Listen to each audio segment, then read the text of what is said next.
প্রকৃতির সঙ্গে মানুষের বেড়ে চলা দূরত্বকে উপজীব্য করে ঢাকায় হয়ে গেল শিল্পী উত্তম কুমার তালুকদারের দ্বাদশ একক চিত্র প্রদর্শনী।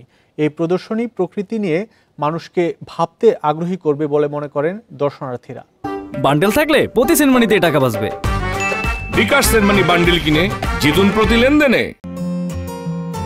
প্রকৃতির অংশ হলেও দিন দিনই মানুষের সঙ্গে প্রকৃতির তৈরি হচ্ছে দূরত্ব। ভালো থাকার জন্য এই দূরত্ব ঘুচিয়ে আনা দরকার হলেও শিল্পী উত্তম কুমার তালুকদার মনে করেন এ বিষয়ে মানুষ বড়ই উদাসীন। এই উদাসীনতাকে উপজীব্য করে তিনি এঁকেছেন ছবি। তার ছবিগুলো দেখানো হলো বুদ্ধিবৃত্তিক সাংস্কৃতিক চর্চার জন্য উন্মুক্ত প্ল্যাটফর্ম নুক ঢাকায়।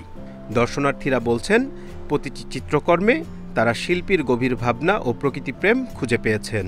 অন্য আর্টিস্টদেরকেও কিন্তু আকর্ষণ করে বা তাদেরকে ইচ্ছা শক্তি বাড়ানোর জন্য অনেক কিছুতে তাড়িত করে। আমাদের যারা আর্টিস্ট তাদের জন্য একটা এক্সিবিশনের একটা খুব বেটার একটা প্ল্যাটফর্ম করে দিয়েছে।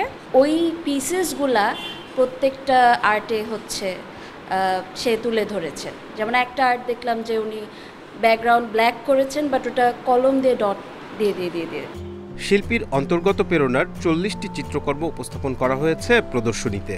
প্রাণপ্রেম প্রকৃতির মিলনমেলা ফুটিয়ে তোলা হয়েছে সেখানে। উত্তমদার কাজ আসলে আমরা যদি দেখি যে অনেক গভীরে যেতে হয় এবং অনেকক্ষণ দাঁড়িয়ে দেখার একটা বিষয় থাকে।